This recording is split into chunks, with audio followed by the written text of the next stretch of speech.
네, 반갑습니다. 오늘 여러분과 함께 트리키 학습에 근거한 유아 독서 학습 시스템에 대해서 같이 나누려고 합니다. 오늘 강의를 맡은 송조은입니다. 반갑습니다. 박수 안 돼서 다시 해야 되겠네요. 오늘 이야기의 시작점은요, 어떻게 인간의 능력을 극대화시키는가에 대한 이야기입니다. 그러니까 출발점 자체가 인간 역량 개발이죠.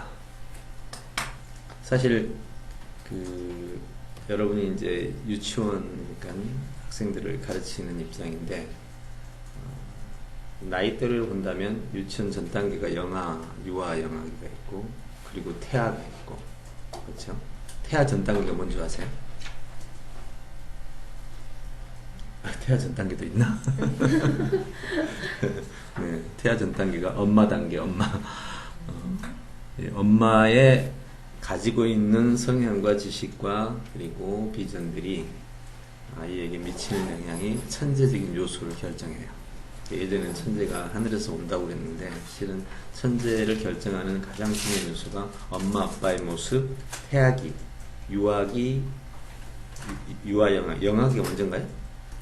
유아 영아? 영아 유아죠. 예, 영유아라고 했죠. 유아기까지가 천재적인 능력을 결정해요. 그리고 더 영향을 많이 미치는 쪽이 이제 유치 쪽이 되겠죠. 왜 그러냐면, 인간의 두뇌가 분당 20만 개의 세포가 태어나면서 태아 속에서 분당 20만 개씩 생성이 되거든요. 근데 그 생성되는 과정이 계속 되는 게 거의 약 20세까지 진행이 되죠. 물론 그 전 단계에서 좀 줄어들긴 하지만, 그 과정에서 무슨 일이 벌어지냐면, 말을 하기 시작하는 때가 언제죠? 대체 비슷하게 3살, 4살 사이에 말을 할 수 있는 때가, 배우는 단계 말고 이제 자유롭게 할 수 있는 단계예요. 그 말을 하기 전 단계까지 인간에게는 굉장히 놀라운 현상이 하나 발생해요.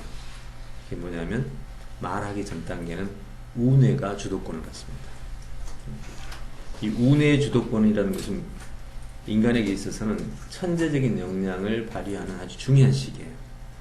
우뇌가 주도권을 갖게 되면 그때는 태아 영유아 단계죠. 인지 능력이 일반적으로 말하는 천재의 수준과 같아요.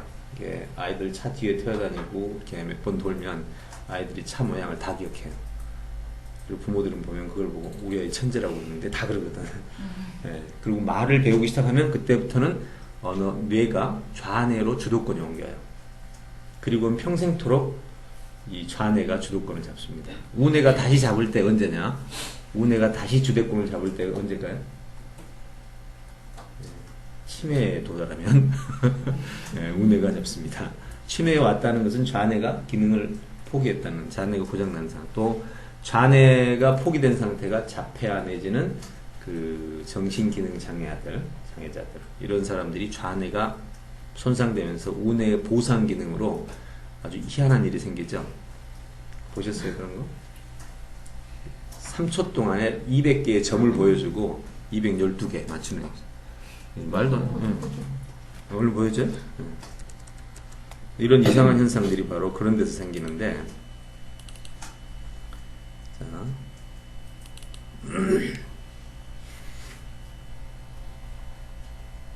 The big picture, like autistic savants do. What we decided to do with Rudiger was to give him some tests for how literal he was. The first test will show if Rudiger has the ability to decipher a vast amount of detail in mere seconds. I'm going to show a number of dots on the screen, and I want you to guess how many are there. Okay. Autistic savants almost always get the number of dots right. Average people don't. 130. 140.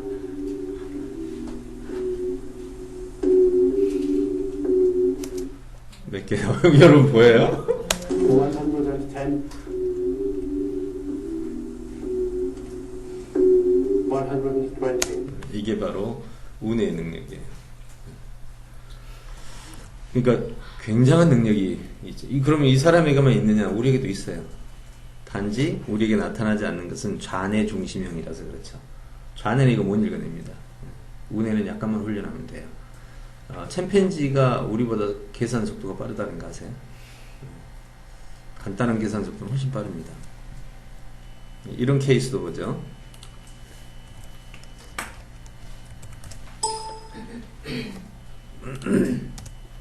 여기를 보시면 아마 더 기적 같은 느낌이 들 텐데요.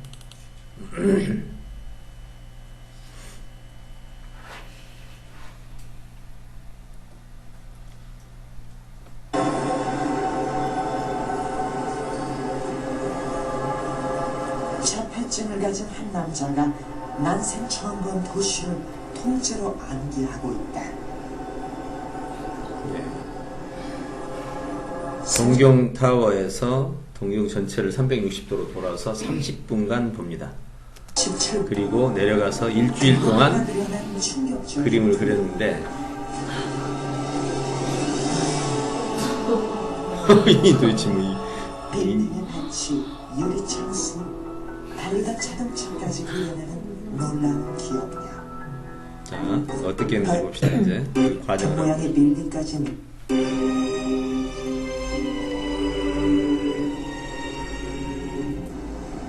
이게 이제 실제화면이고 우측이 그림이에요. 위치 주변의 둥근 조형물, 삼각형 모양의 빌딩까지 놓치지 않고 있었다. 실제 풍경과 그림을 겹쳐보았다. 이게 30분간 본 도쿄를 다시는 안 보고 내려가서 일주일 동안 그려냈는데 도로하고 건물 크기 높이까지 다 있을 수 없는 일이죠. 이런 능력이 바로 우리 우뇌에 있어요. 이 우뇌를 깨우는 방법이 있을까요? 있겠죠. 우뇌 이게 이제 어떤 효과냐면 좌뇌 보상 효과라고 해요. 이 사람 방금 그 사람들은 전부 좌뇌가 망가진 사람들이에요. 그래서 그 장님이 이렇게 강화된 오감이 뭐죠? 귀죠. 청각이 보통 사람보다 거의 개의 수준까지 도달해요. 근데 좌뇌가 망가지면 우뇌가 보상 효과를 가져요. 상상도 못하는 신비의 능력을 발휘하죠. 그렇다면 지금 여러분들도 좌뇌를 망가뜨리면 네, 이게 나와요. 네. 근데 이 능력을 갖는 대신 여러분은 장애인이 돼야 돼. 왜? 논리적 판단이 안 되니까 정상적인 삶이 안 되는 거죠. 천재들은 대체로 우뇌에서 이렇게 뭔가를 인지하고 좌뇌에서 이걸 풀어가요. 자, 베토벤의 교향곡들이 어떻게 쓰여지죠? 머릿속에 통째로 떠오르죠. 피아노 막 달려가서 타다다다 치면 돼. 그리고 이 친 내용을 그대로 악보로 그려내는 게 좌뇌가 하는 거예요. 머릿속에서 아이디어가 떠올라요, 소설가가. 그러면 이거를 가져다가 구성하고 글로 쓰는 게 좌뇌가 하는 일이에요. 근데 자폐아들은 요건 떠오르는데 이게 못해. 이래서 이제 장애인으로 평생 살게 되는 거죠. 그러면 사실은 유아기까지는 장애인이에요. 그죠? 논리가 없어, 애들이. 그쵸? 오줌도 마음대로 싸고. 예. 유치원까지 올라가는 애들이 있잖아요, 그런 거. 예. 결국은 자뇌가 보강되면서 정상적인 인간이 되는 거죠. 이때 이제 우뇌의 기능이 죽어버리면 완전 자뇌가 되고, 우뇌가 살고 좌뇌도 살면 좌우뇌가 통합된 전인적 인간이 나옵니다. 그러니까 이제 이 과정에서 여러분들 같은 경우는 보통 좌뇌 주도형이기 때문에 우뇌가 약합니다. 근데 이 과정에서도 실험을 했는데 어떻게 했냐? 좌뇌를 잠시 정지시키는 거예요. 그게 어떻게 하냐면 초음파를 가지고 좌측 귀에다가 빵빵 쳐주면 좌뇌가 기능이 세포들이 중지돼요. 그러니까 정상적인 상황에서 방금 다트를 봤잖아요. 점을 보고 읽으라고 그러면 속도가 만약에 10초다. 그런데 좌뇌를 잠시 죽여놓고 읽으면 5초 읽어요. 그 말은 우리가 가능성이 있는 거죠. 근데 이렇게 좌뇌를 죽이고 하는 건 가장 나쁜 짓이니까 좌뇌를 살리면서도 우뇌를 살릴 수 있는 방법이 없을까? 예. 이 부분이 하나가 한 사례입니다. 당장 경험이 될 거예요. 이것은 지금 좌뇌를 잠시 중지시키는 기능을 가지고 있어요. 어떤 식으로 중지시키느냐면 기계적으로 초음파로 중지시키는 게 아니라 좌뇌가 자기 역할을 못할 때는 자리를 내줘요. 이 두 뇌가 굉장한 기회의 세력 싸움을 하고 있어요. 예, 84년에 로저 스페리 박사가 이거를 발견해서 노벨상을 받았는데 좌우뇌의 경쟁 시스템. 이걸 우리는 전혀 모르고 있잖아요. 근데 실제로 이 안에서는 엄청난 경쟁이 벌어지는데 우뇌도 자기 권한을 갖고 싶고 자기 권력을 갖고 싶어요. 근데 항상 우뇌를 중심으로 서면 손해를 봐. 생각해보면 우뇌 중심으로 살면 이익 볼 게 없어요. 예, 논리적 판단이 안 되니까 맨날 손해보는 삶을 살니까 인간의 의지는 좌뇌를 중심으로 선택을 하게 되겠다. 이 두 뇌의 경쟁 관계를 밝혀낸 게 바로 로저 스페리 박사의 좌우뇌 이론 시스템이죠. 물론 다른 내용도 있었지만 지금 이 기능을 어떻게 만드냐면 좌뇌가 도저히 기능을 못하게 만들어 버리는 거예요. 그러면 그때는 우뇌한테 자리를 내주는데, 자 보세요. 여기에 스토리가 하나 있는데요. 0.1초입니다. 이게 지금 제가 말하는 게 오늘 유치원 학습지, 독서 학습지를 말하기 전에 여러분이 근본이 되는 그 이론 체계와 원리 체계를 알아야 돼요. 그래야 이해가 돼. 자, 지금부터 아무 설명 없이 할 테니까 여기에 0.1초가 뭐가 나올 거예요. 뭐가 지나간 것 같아. 그러면 여러분들은 이제 어떤 현상이 벌어지는지 봅시다. 자, 아무 설명 안 했어요. 이제 갑니다. 준비. 시작. 뭐 지나갔죠? 예. 방금 그게 두 개 합쳐서 한 문장이에요. 개념이 보인 사람이 있어요. 개념이 단어가 보인 거 말고 그 방금 두 개가 합쳐서 한 문장이라고 했을 때 개념 무슨 말을 했어요? 응? 다람쥐 아. 살고 있었다. 자, 그러니까 전체가 안 보였던 거예요, 이게. 예. 그런데 이게 지금 전혀 이게 안 보인 이유는 여러분이 잘못이 아니고 어떻게 나오는지 몰라서 그런 거야. 이제는 제가 설명해 줄게요. 자, 문장은 여기서부터 여기까지 나올 거예요. 두 번째는 너무 짧게 나오기 때문에 좌뇌가 읽어갈 시간이 없어. 0.1초에 눈 깜짝한 것보다도 빠르거든요. 그리고 이 시간에는 좌뇌가 동작할 시간이 없어요. 그러니까 좌뇌가 그냥 포기해버려. 방금 여러분이 못 읽은 이유는 좌뇌로 읽으려고 그랬기 때문에. 왜 그럴까요? 여기를 봤을 거라고, 위치를. 그랬죠? 예, 여기를 보는 순간 이쪽으로 이동하기 전에 사라지거든. 우리 속도 갈 때 어떻게 해요? 점 찍어서 옮기잖아.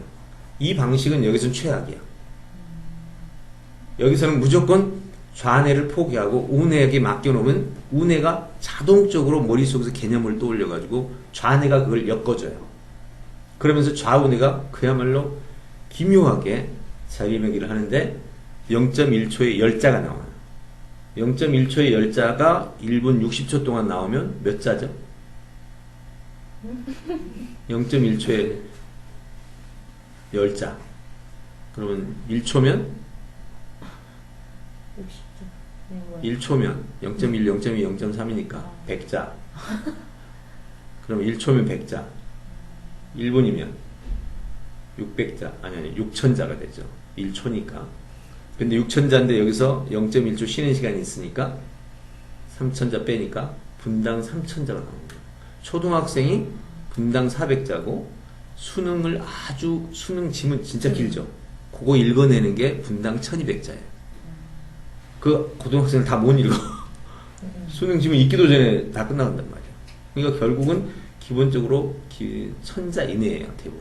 그런데 연습 하나도 않고 지금 우리는 3천자가 읽혀진다면 말이 되겠어요?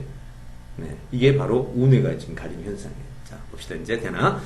여기에요. 그리고 시선은 여기다 맞추되 한 지점을 보면 안 돼요. 지점을 보면 여기 단어만 보여. 무조건 열어놓고 여기서부터 여기까지 다 봐. 그죠? 다 보는데 이렇게 보라는 소리가 아니라 그냥 보여요. 그러니까 좌뇌는 포기하라는 소리예요. 자, 갑니다. 준비. 자, 갑니다. 아니, 아직 안 나왔어요. 아직 안 나왔어요. 자, 준비. 자, 이제 뭐가 보였어요? 달팽이 몇 마리가? 양귀치 네, 보이잖아요. 지금 안 보이신 분은 저 원장님만 안 보이면 돼요. 나이 50 넘으면 제가 장담을 못해요. 네. 대부분 나이 50, 나이가 많은 사람들은 10%도 못 봐요, 이거를. 근데 초등학생들은 30% 이상 봐요. 요즘 인터넷 세대 아이들은 거의 다 본다고 보시면 돼요. 왜냐면 요즘 인터넷 세대 아이들은 여러분 그 아이들하고 글 보면 막 주르르르 막 움직이면서 보잖아. 그럼 엄마들이 또, 야, 너 읽었냐? 이러고, 알아. 그러죠, 보면 애들이. 그게 바로 요즘 인터넷 아이들의 특징이에요. 이게 좀 나이 드신 분들은 꼼꼼하게 읽어. 그러니까 눈이 꼭 한 부분으로 가요. 그럼 절대 못 보거든. 자기도 모르게 뇌가 바로 한 부분을 찍고. 이거를 고치는데 성공하면 분단 삼천자는 그냥 읽어지는 거지. 자, 이제 그 다음 문장 갑니다. 자, 달팽이들이, 여기서 이제 중요한 게 있어요. 머릿속으로, 자동적으로 머리가 인지는 했는데, 그 다음에 내가 말로 할 때는, 의식에서 말로 해야 되거든. 이때는 말을 길게 하면 안 돼. 왜? 다음 문장이 또 기다리고 있잖아. 그래서 최대한 짧은 단어로 순간적으로 인지를 해야 돼. 방금 그 문장을 가장 짧게 말하면, 이런 게 지금 언어력이에요, 이제. 네. 여기서부터 이제 초등학생, 유치원생들도 이런 거가 이제 기본적으로 핵심 파악이라고. 한 문장에서 핵심 파악, 그 다음에 단락에서 핵심 파악. 이거는 여러분 생각할 때 국어 시간에 초등, 중등, 고등 가서 한다고 생각하면 안 돼요. 만약에 아이한테, 유치원 학생한테, 너 학원에 갔다가 끝나고 학원에서 기다려 했는데 그 말을 못 알아듣고 와버리면 어떡해? 그렇잖아요. 그러니까 한 문장 내지는 하나의 어떤 토막글을 이해 못하면 이거는 사회생활이 안 되는 거예요. 이걸 보고 핵심 파악이라고 그래. 그러니까 이거 지금도 마찬가지예요. 자, 이걸 줄여서 말하면 양배추 위에 사는 달팽이들. 이러면 제일 작게 되는 거라고. 그렇죠? 자, 그러면 이제 두 번째 문제 갑니다. 준비. 자, 눈 깜짝하면 안 돼요. 준비.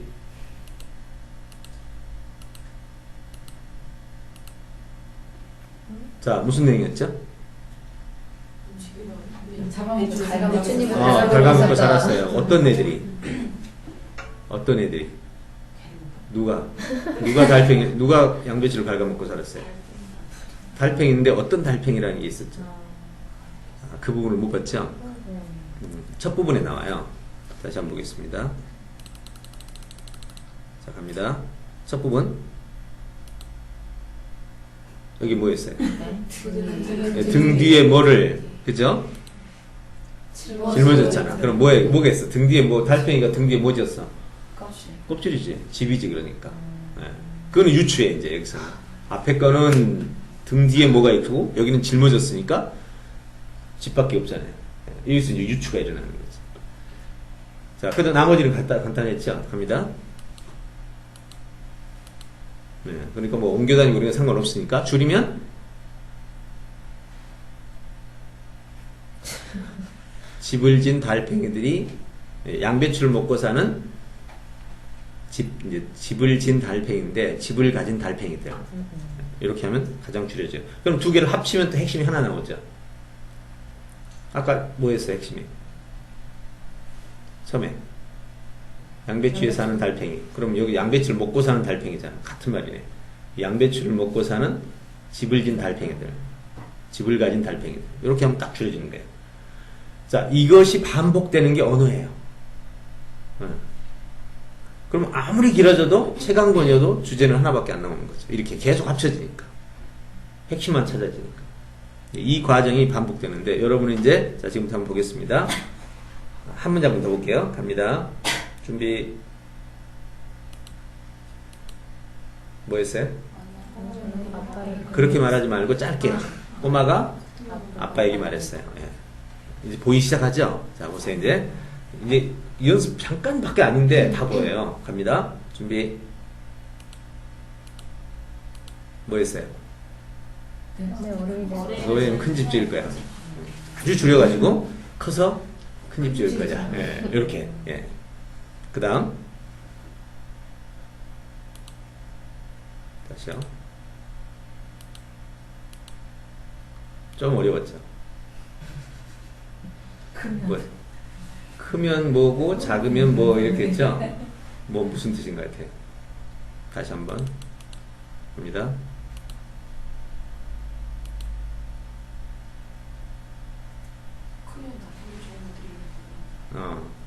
다시요. 준비. 다시 봅니다.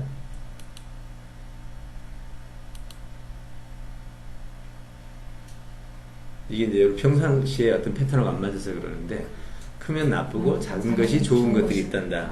달팽이 집은 커서 좋은 게 없잖아요. 네, 그런 뜻이에요. 자, 그 다음. 뭐예요? 지금 아 근데 원장님이 더 잘 봐. 어떻게 뭐야 이게? 어떻게 잘안 어. 자, 집은 작을수록 좋단다. 예, 달팽이 입장에서. 자, 그럼 이제 전부 보겠습니다. 처음부터 끝까지 봅니다. 준비. 자, 처음부터 끝까지요.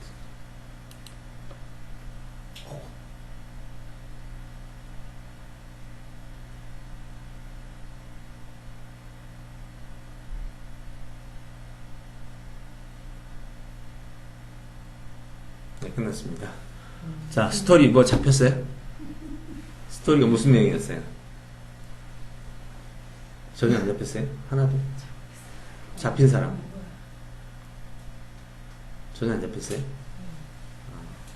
연습이 좀 필요하네. 보통 학생들은 금방 잡아요. 어제 국군 수도병원 가서 했는데 거의 한 40%가 다 잡더라고요. 물론 연습 좀 했습니다만은. 여러분들 이제 방금 제가 조금만 했는데 핵심 잡고 그 다음에 보는 법 몇 가지만 훈련하면 거의 다 잡아요. 자, 일단 그러니까 이거 30분 연습하면 안 잡히는 사람이 없다 생각하시면 돼요. 그럼 분당 3천자가 읽혀진다는 것은 이건 교육계의 혁명이거든요. 오죽하면 제주교육장이 장학사들하고 여기 와가지고 이틀간 교육을 받았는데 끝나면서 교육 혁명이다 이러고 내요. 네. 아무튼 이것은 가속인지라고 그러는데 사실은 운의 기반형, 인지와 잔의 기반형, 논리적 구성 이렇게 이루어집니다. 자, 제가 이 얘기를 통해서 여러분에게 전달하고자 하는 핵심은 인간의 두뇌가 어떻게 움직이는가를 지금 여러분에게 좌우뇌의 학습적 프로세스를 잠깐 보여드린 거예요. 그럼 좌뇌가 하는 일은 지금 방금 했던 거예요. 핵심 찾아내고 핵심끼리 연결하고 사과, 배, 감을 합치면 뭐라고 그래? 과일이라고 그러잖아. 이렇게. 이게 좌뇌가 하는 일이야. 그 다음 또 배추, 상추, 시금치 합치면 야채, 채소. 과일, 채소 합치면 이제 잔의 수토. 답이 안 나오죠. 그죠? 그만 거기까지 나오는데 거기서 딱 좌뇌가 수업돼요. 우뇌는 이제 속도전이야. 그러면 이제 우리의 좌뇌들은 대체로 많은 사람들이 1단계에서 스톱이야. 2단계를 못 올라가. 이거는 논리의 치명적인 약점이에요. 자, 고체, 액체, 기체를 합쳐서 뭐라고 그래요? 네. 네, 좌뇌 스톱. 아, 들어가는데. 뭐야 여기? 또 하나하나 가면 좌뇌가 스톱돼요. 좌뇌의 핵심이 이겁니다. 나누고 종합하고요. 좌뇌 핵심. 우뇌는 인지하는 거예요. 그럼 이제 유아들의 교육 세계로 들어간다면 이것이 어떻게 작동되게 되냐. 보니 내가 참 우리 그 김인수 원장님 좋아하는 부분이 몇 년 전에 이런 부분을 얘기를 나눴었는데 그거를 유치원에 적용했더라고요. 핵심 하나를 두고 옆에 구성을 찾아가는 거. 예, 이게 사실은 나누기 방식입니다. 합치면 중심이 되고 나누면 분석이 되고 분석과 종합을 지능의 핵심이라고 그러거든요. 결국은 이 개념을 쓰고 있더라니까. 그럼 지금 내가 하고 있는, 제가 여러분에게 얘기하고 있는 이 부분이 바로 좌우뇌가 통합된 시스템이에요. 자, 그러면 이제 그 부분은 어디서부터 시작됐냐면 이 트리키 학습이라는 데서 시작됐는데 간단하게 그냥 흐름만 보고 가겠습니다. 쉽게 말해서 리더를 만들 수 있기 위해서 우리의 가능성을 최대한 드러내는 동기를 부여하고 시스템, 환경과 수단을 만들어주는 거죠. 환경과 수단. 유아들에게 어떤 시스템을 제공하느냐. 여기에 이제 유치원 아이들에게. 그러면 이제 여기서 지금 오늘 다루게 된 유치원 독서학습법도 여기 보서는 환경과 수단이에요. 그리고 나서 기술들을 제공해주는 방식으로 해서 능력을 발현시킵니다. 그 중에 하나가 이제 학습은 이제 멘토. 어떤 사람을 만나느냐. 두 번째, 어떤 책을 읽느냐. 어떻게 체험을 하느냐. 이 세 가지가 뭉쳐서 학습의 원천이 되는 거예요. 참 이게 중요해요. 플라톤이 아리스토텔레스를 만나서, 소크라테스를 만나서 자기 인생을 다 바치잖아요. 그런 케이스죠. 예수님의 제자들이 스승을 만나서. 이 학습의 원천을 가지고 이런 재료를 사용하게 됩니다. 이거는 영적 가치라고 그러고, 이거는 우리의 자연적, 우리가 영과 문명적 가치, 이거는 인간적 가치라고 하죠. 이런 것이 재료가 돼서 한 사람의 리더가 태어나죠. 어차피 우리는 아이들을 기를 때 최종 목적지인 리더, 인재를 목적에 두고 기를 거 아니에요. 그랬을 때 정보 전달 방식이 지금까지 방식이 이런 방식이에요. 지식을 과정을 이용해서 교사가 학생에게, 혹시 여러분 혹시 이 과정 쓰고 있는 거 아니에요? 잘 봐야 돼요. 이 과정은 전통학습이라 해가지고 이제 뒤에 가서 나오겠지만 요게 문제가 많아가지고 요리 넘어갔어요. 이게 우리 최근에 사용됐던 구조죠. 실세계를 교사가 학생과 함께 경험하는 거예요. 열린 교육이라고 해가지고 문제가 심각했었죠. 이때부터 아이들이 바보 돼버렸죠. 요거 쓰면서. 그래도 여기 쓰면서는 그래도 아이가 아는 것은 많았어. 재미가 없었지. 하고 싶은 이유가 없었고. 지금은 아예 이 둘 다 없어진 상태죠. 이거를 트리키 학습에서는 이렇게 만들었어요. 그러면 이걸 보면 지식을 가지고 이렇게 전달해가는 방식, 문제점, 장점, 문제점. 그 다음에 이것이 가지는 장점은 학생 주도성인데 문제점은 배우는 게 없어요. 바보돼 애들이.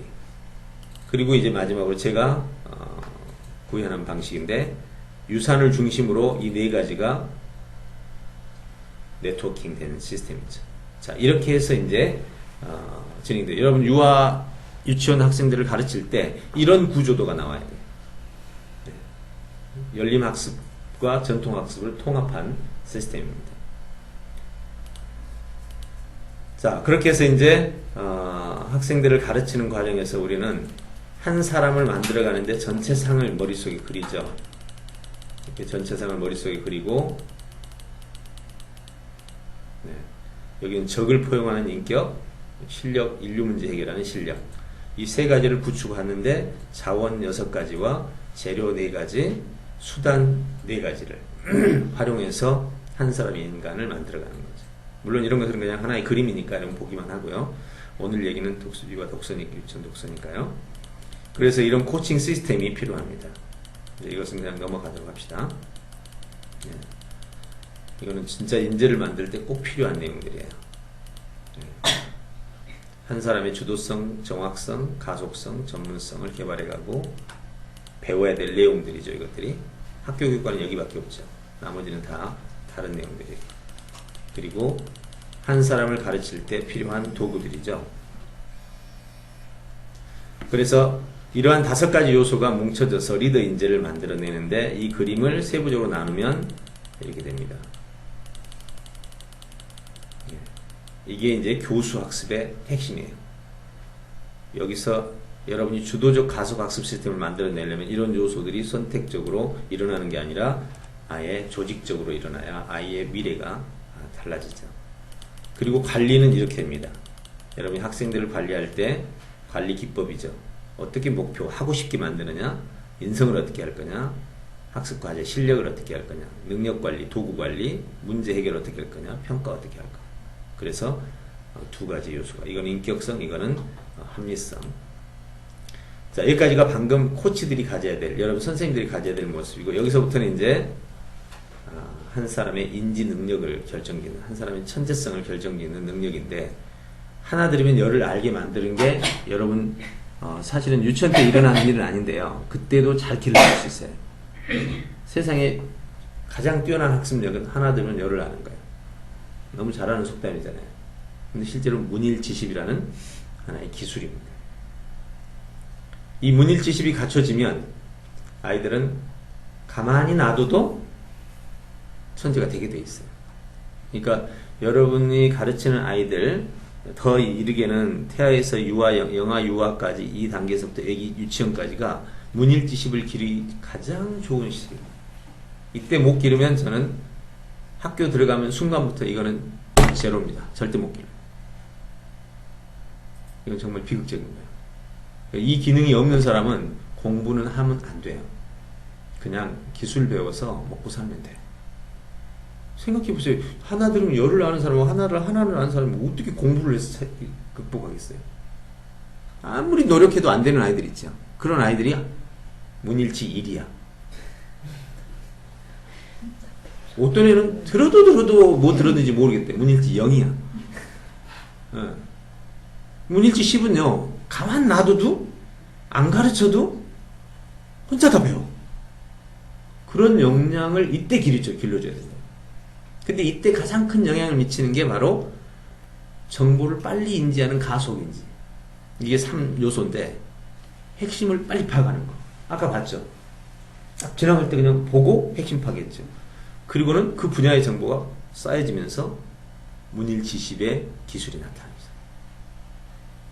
이건 여러분이 아이들을 가르칠 때 이것만 가르쳐내면 여러분 인생에 가장 중요한 일을 한 거예요. 가장. 그러고 나서 이제 관주입으로 넘어가는데 이거는 나이가 들어도 가능해요. 이거는 어릴 때만 가능해요. 학교 들어가면 이거는 거의 불가능하다고 보시면 돼요. 이거는 학교 들어가서 가능해요. 이거하고. 그런 점에서 봤을 때 천재는 어디서 만들어지느냐? 바로 유치원 아이까지 만들었어. 영유아까지 못 만들었으면 나머지는 이제 유치원이 기회야. 자, 이 중요한 시기를 어떻게 할 거예요, 이제? 대부분 다 영유아기에 안 만들어져. 왜? 영유아기에 만들 수 있는 유일한 방법이 딱 하나밖에 없어요. 그렇기 때문에 이거를 안 하면 영유아기도 이거 못 만들어요. 이걸 만드는 방법이 엄마에게 달려있어. 아까 말한 지능이란 뭐라고 그랬죠? 지능의 핵심이 나누고 종합하고 분석하고 종합하고 이게 지능의 핵심이거든. 이 지능의 이 핵심을 부모가 가르칠 때 글이 없을 때 뭐라고 가르쳐야 되겠어요? 자, 글 없어요. 보통 글을 가지고 공부하는데 어릴 때는 말만 갖고 하죠. 자, 이렇게 되는 거예요. 대화를 하는데 여기 사과, 배, 감이 있네? 와, 이걸 묶어서 과일이라고 해. 이렇게 말하는 게 이렇게 가르치는 비결이에요. 그러면 예를 들어서 여기 사람들 많네? 보통 이러죠. 와, 사람들 많다. 여기 남자와 여자로 구성되어 있네? 이렇게 말하는 거. 그 다음에 여자만 모여있어. 그러면 이제 뭐라고 해야 돼요? 나누기. 머리가 파마한 사람하고 머리를 기준으로 생머리하고 이렇게 나눌 수 있죠. 이렇게 모든 것을 대화하는 과정이 다 이렇게 나누어서 보고 종합해서 말해주는 요 훈련이 돼야 되는데 엄마 아빠가 그걸 안 하잖아. 당연히 아이는 못하는 거지. 근데 이게 어디는 되느냐? 유럽은 돼요. 유럽은 이게 아주 삶이야, 이게. 그래서 아직도 이 동양이 아무리 뛰어나도 지금 유럽의 분석력과 논리력을 못 따라가. 이게 분석과 논리력이 여기서 나오거든. 자, 그렇다면 이제 우리나라 영유아 학생들이 거의 안 돼 있다고 가정한다면 이제 할 수 있는 곳은 유치원밖에 없어. 왜? 영유아기는 엄마가 하니까. 엄마를 바꾸지 않는 이상은 영원히 제로거든. 그래도 유치원은 선생님들이 하니까. 선생님들은 좀 바꿀 수 있잖아. 그래서 내가 선생님들이 있는 유치원에 주목을 하는 거예요. 앞으로 저는 더 할 수만 있다면 엄마들을 이렇게 가르쳐서 모든 대화에서 이렇게 쓰는 거죠. 자, 이렇게 말합니다. 엄마가 길을 가다가 쭉 보더니 와, 여기 오늘 너무 저기 자동차가 많네? 이거는 그냥 보통 대화예요. 와, 여기 보니까 버스도 있고 택시도 있고 자전거도 있네? 뭐라고 그래야 되지? 생각 안 나. 논리 제로. 이때 말하는 게 와, 이걸 육상교통이라고 해. 이렇게 말을 하니 누가 그렇게 하겠냐고. 누가 그렇게 하냐고. 근데 갑자기 옆에가 보트가 하나 있네? 우와, 여기 자동차도 있고 버스도 있고 기차도 있는데 여기 보트도 있네. 이거 어떻게 해야 되지? 육상도 있고 해상도 있네. 묶으면 야, 여기 모든 교통수단이 있네. 이렇게 되는 거야. 이런 대화를 나눌 수 있는 부모가 암담하죠. 여러분도 지금 유치원 가르치는데 이런 개념이 일상 대화에서 안 나오는 거죠. 그래서 제가 천재가 되는 유일한 방법이 바로 이 시기라고. 그 다음에 이제 사고가 들어가는데 사고는 관주이고라고 그래요. 네.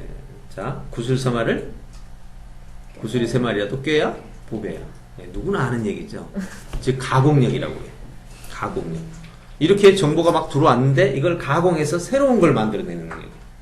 이거는 이제 초등학교에서부터 시작해서 학습으로 길러지는 거예요.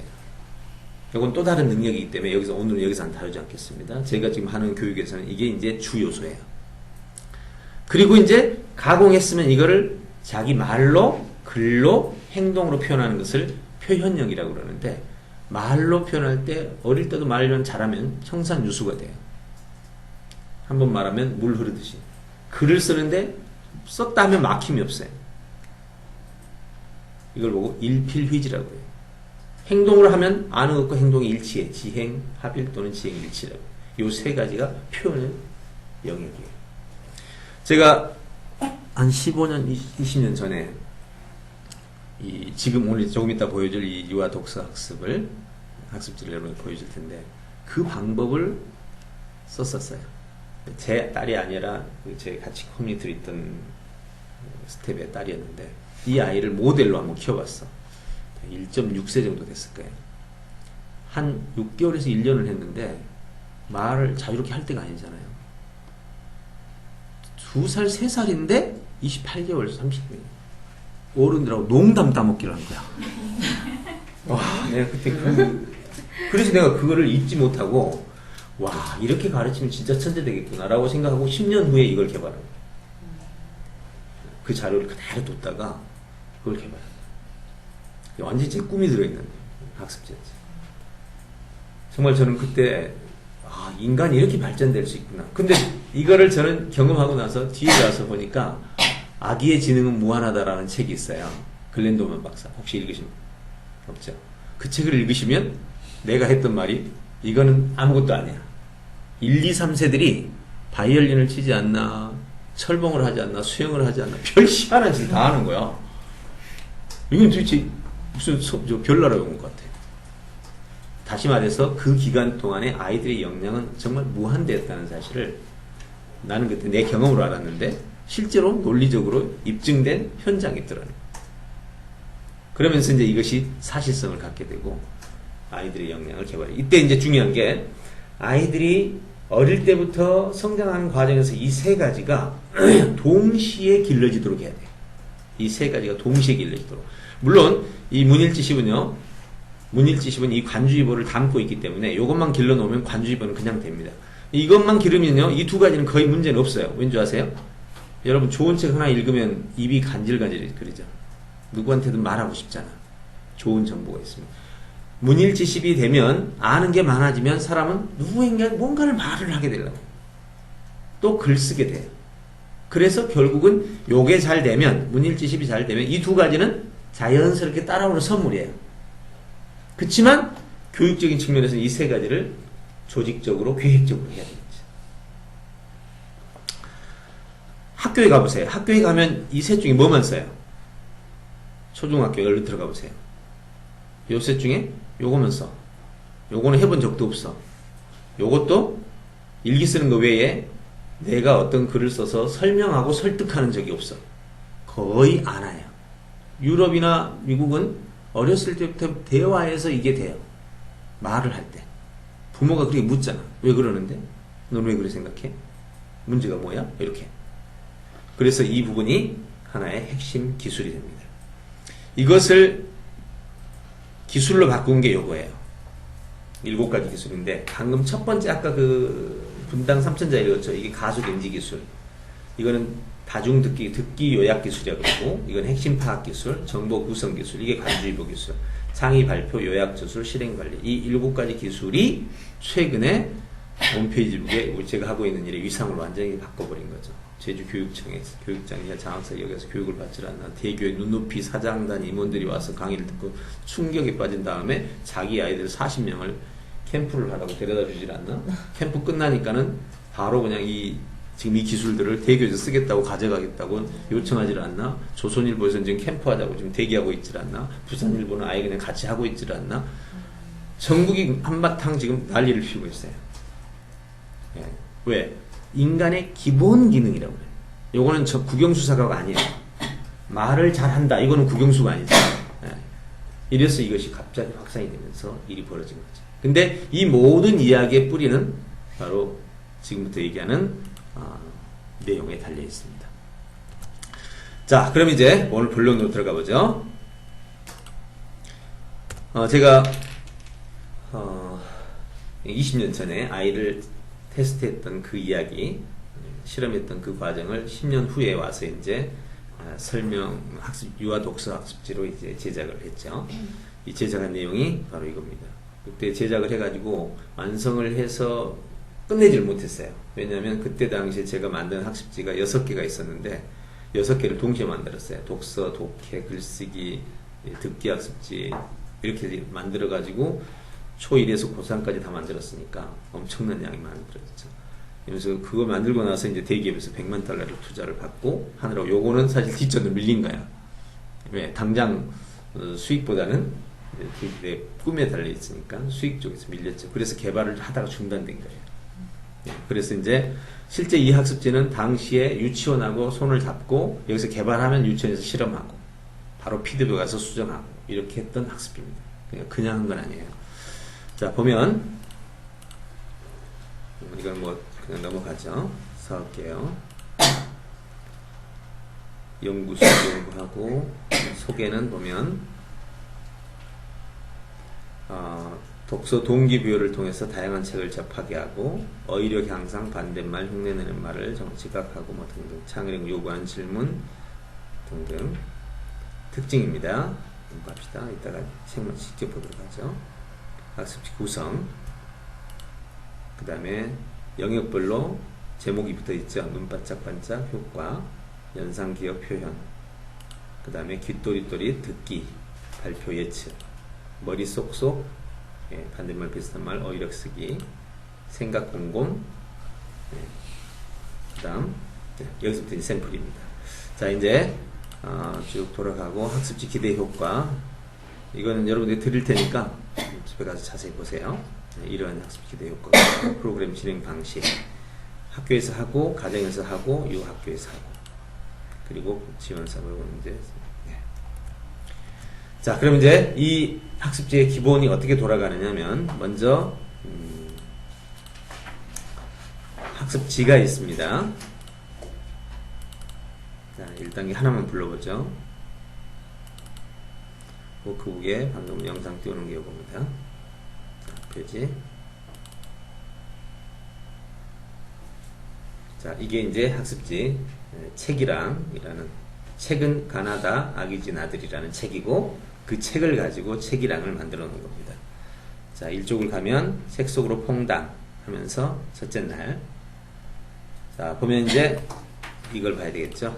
자, 이 구조는 어떻게 되어 있냐면 유치원 내에 빔 프로젝트가 있습니다. 그죠?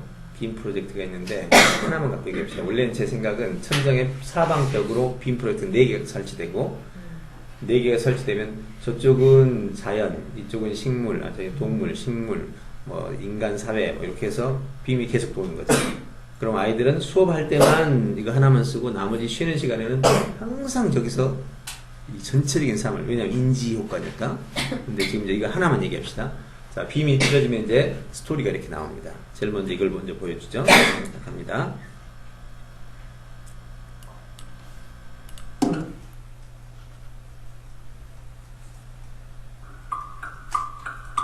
아기 친구는 뭐요? 소풍인가요? 가방끈이 틀어진 아기쥐는 누구일까요?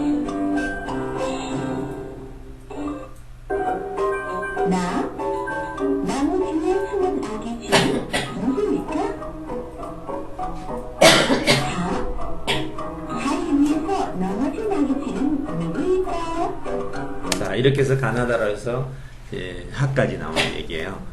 자, 이건 이제 하나예요. 책 하나. 또 다른 책 가면 이제 또 다른 책은 또 다른 이야기가 있겠죠. 근데 이건 이렇게 돼 있어요.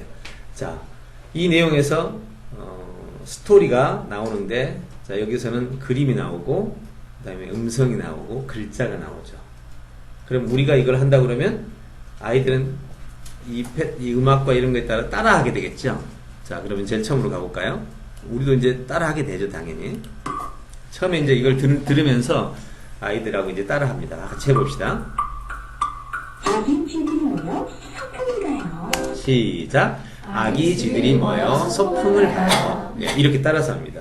그럼 아이들은 금방 그걸 머릿속에 외우고 자기 말로 해요. 자,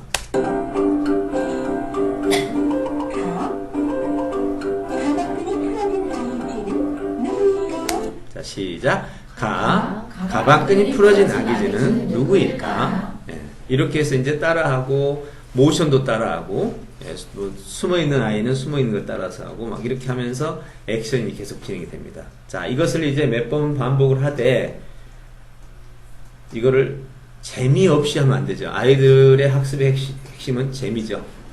예, 재미가 없으면 아이들은 안 하려고 하죠. 그 다음에 재미가 있는 상태에서 인지가 있어야 돼요. 인지라는 말은 성장이에요. 네, 성장이 돼야 더 재미있어요. 이렇게 해서 정서재미하고 인지재미 이 두 가지가 만나고 마지막에는 체험재미가 나와요. 이 세 가지가 만나면 더 이상 동기부여는 필요가 없어요. 자, 여기서 정서재미라는 것은 몸이 움직이거나 말을 하거나 등등의 얘기를 말하고, 인지재미는 머릿속에서 뭔가를 알아낸 걸 말하고, 체험은 진짜로 내가 성장했다는 사실을 남들에게 칭찬을 받아내는 그런 것들을 말해요. 자, 그래서 이제 이것을 연습을 몇 번 이렇게 하면서 재미있게 하면서 이렇게 됩니다. 이제. 자, 그러면 자, 가 하면서 여기만 두 사람만. 자, 가 두 사람만 시작. 가 하면 여러분이 아니 그 다음 아니. 가 가방끈이 풀어진 아기쥐는 누구일까? 나무 뒤에 숨은 지. 자, 나무 뒤에 숨어지는 막 이렇게 막 돌아가는 거야, 막. 예. 그럼 막 재밌죠, 막. 라 하면, 라 뭐였지? 막 돌아가는 소리가. 예. 그러면서 아이들이 막 정신없이 돌아가다 보면 막 다 외우죠? 그 다음에 연극하죠? 이러면서 이게 스토리가 거의 외워진 상태에서 뭘로 넘어가냐면 이제 학습지로 넘어가는 거예요. 자, 학습지로 넘어가면 이제 딱 가봐요. 쫑알쫑알. 지난 시간에 엄마와 함께 읽은 책의 줄거리를 말해볼까요? 그러면 지난 한 주간 동안 이거 한 권 갖고 했어. 그러면 이거 완전히 다 소화해버린 거예요. 예. 그러면 이제 지난 시간에 했던 이야기를 가지고 막 해보면 이제 막 끼리끼리 해준다고. 자, 둘이 자 지금 시작하면 이제 가 하면 나까지 했어. 그러면 지금 여기서부터 다부터 시작. 여기서부터 이렇게 막 돌아가면서 지들끼리 잘하는 못하는 하면서 지난 주간 했던 거. 이걸 여기서 공부하고 집에 가면 엄마한테 가서 그냥 이야기를 다 하는 거야. 하나도 빠짐없이. 그리고 나서 이제 밑에 내려오면 이제 오늘 겁니다. 이제 이거는 오늘 거 이제 가나다라 이거 봅시다. 다음 그림 보면서 뭐지 말해보세요. 금방 알죠. 그림이니까. 밑에 이제 가방은 못 읽어요. 물론 읽은 애도 있고요. 이렇게 가다가 그러면서 글씨를 보게 합니다. 이거 라디오를 보게 하죠. 자, 이렇게 해서 첫 단계를 넘어가고, 그럼 이거 할 때 뭐라고 그래, 이제? 가방이니까 바로 가방끈이 부러진 아이는 아기쥐는 누구일까? 이렇게 나오는 거죠. 딱 나 하면 나무가 보이니까, 예, 나무 뒤에 숨은 쥐는 누구일까? 이런 식으로 스토리가 계속 따라가는 거야. 단어 하나를 봐도. 그야말로 반복인데, 여러분, 학습 중에 가장 최강은 반복이죠. 그런데 재미가 없는 거지. 의무형 반복은요, 할만해요. 여러분, 시골 집이 어디예요? 시골에 살아요. 공주 살았던 집 기억나죠? 기억 안 나면 여기 지금 병원 가야 돼. 그거 기억하려고 한 거 아니죠? 죽을 때까지 기억되죠? 이게 반복 기억이에요. 이게 반복 기억. 그렇게 반복 기억이 무서운 거예요. 그래서 중요한 개념들은 반복으로 가야 되는데, 지금처럼 이렇게 반복을 할 만한 어떤 단서를 주고 반복을 하게 되는 거죠. 그럼 이게 자연스럽게 기억이 되면서 인간에게 주어진 가장 막강한 기억 체계를 구성하는 거예요. 여러분, 이 기억을 만들어낸 게 뭘로 기억하겠어요? 중요한 사실. 자, 여러분 지금 제가 묻는 거에 몇 개만 답 못하면 바로 정신병원 갑니다. 몇 개만 기억 못하면. 근데 지금 공부했던 내용을 못하면 괜찮아요. 근데 이름이 뭐죠? 모르면 정신병원 가는 거야. 그죠? 그 말은 무슨 뜻이냐면, 가장 강력한 나를 알려주는 중요한 정보 몇 가지는 내가 정상인이냐 아니냐를 결정짓는다니까. 그럼 공부를 잘할 때 공부 잘하는 사람을 결정짓는 기억은 뭘까요? 여러분이 정상적인 사람이냐 아니냐를 결정짓는 것은 나에 대한 정체성에 관한 정보라고. 아빠 누구니? 몰라요? 이거 굉장히 궁금해요. 근데 학교 공부를 못했다고 해서 병원 보내진 않잖아. 근데 학교 공부를 못하면 병원을 안 가는데 지적장애가다. 지적장애. 그럼 학교 공부에서는 뭘 기억해야 정상인이 될까? 이건 지금 중요한 거예요. 여러분 유치원에서 아이가 이거 기억해야 될 거냐 안 해도 될 거냐 구분 못한다는 소리잖아 이게. 학교에서는 선생님이 중요하다라고 말하는 거 있죠. 그 외에 정보가 들어오는데 그 정보 중에서 상위 핵심 개념들 요거를 기억 못하면 공부 못한다는 소리를 듣게 돼요. 하위는 생각이 나게 되죠. 본래 아까 스토리 볼까요? 당연히 기억하겠지만 자 양배추를 먹고 사는 달팽이들 듣는 순간 아까 들었던 생각이 다 나죠. 이걸 보고 내용이라고 그래. 이거는 구조라고 그래. 따라서 해보세요. 구조는 기억하고 구조는 기억하고 내용은 이해하라. 이거거든. 학교 공부 못하는 애들이 내용을 이해하려고, 내용을 기억하려고 그래. 내용은 이해만 하면 돼.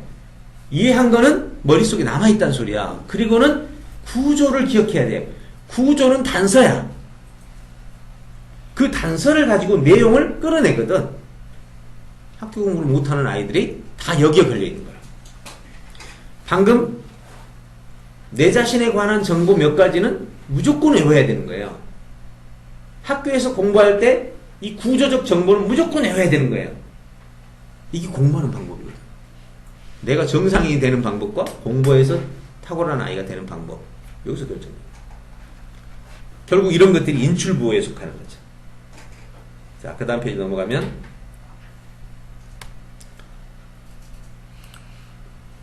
여기도 마찬가지로 이제 거기 나왔던 내용들이 나오고요. 자, 재밌는 이야기를 들어보세요.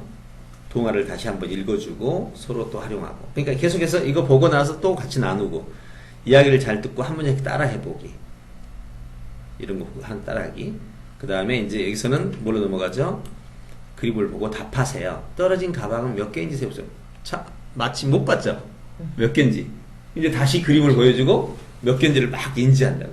그러니까 사람은 가방을 생각했을 때는 그 가방 스토리만 기억하지 그 가방 개수는 생각이 안 난다고. 그때 인지를 하면서 보고. 가방이라는 글자를 오려서 쥐들에게 붙여보고. 이거는 이제 계속해서 반복을 시키는데 다양한 형태의 반복을 함으로써 재미를 유지시켜주고 인지를 강화시켜주는 거죠. 사과를 떨어뜨린 지는 누구인지 동그라미를 해보는 거죠. 이제 학습지가 있으니까. 네. 여기 있죠? 그 다음에 가방에 글자가 있으면 이걸 잘라서 또 붙이죠. 다음. 여기 오면 이제 이야기 어떻게 바뀌나 보십시다. 나도 할래요. 다음 그림을 보면 내용을 이야기해 보세요. 자, 그럼 이 그림만 보면 이제 이게 무슨 장면인지 알잖아요.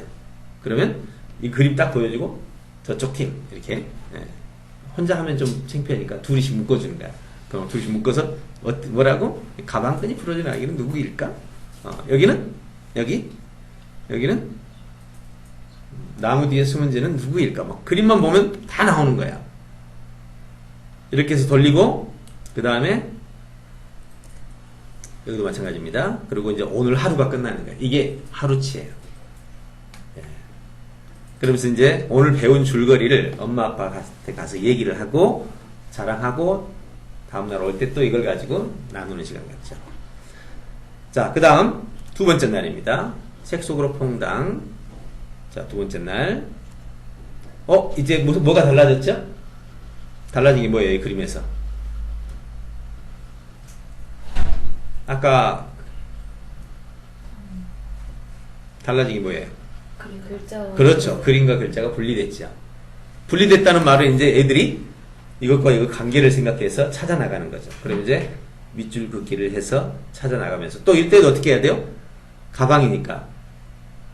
그렇죠. 가방끈이 부러진 아기지는 누구일까? 그렇죠. 이거 보면서 또 반복.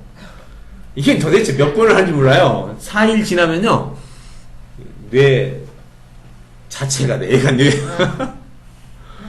정말 내가 이걸 아이들한테 가르쳐 보면서 이야.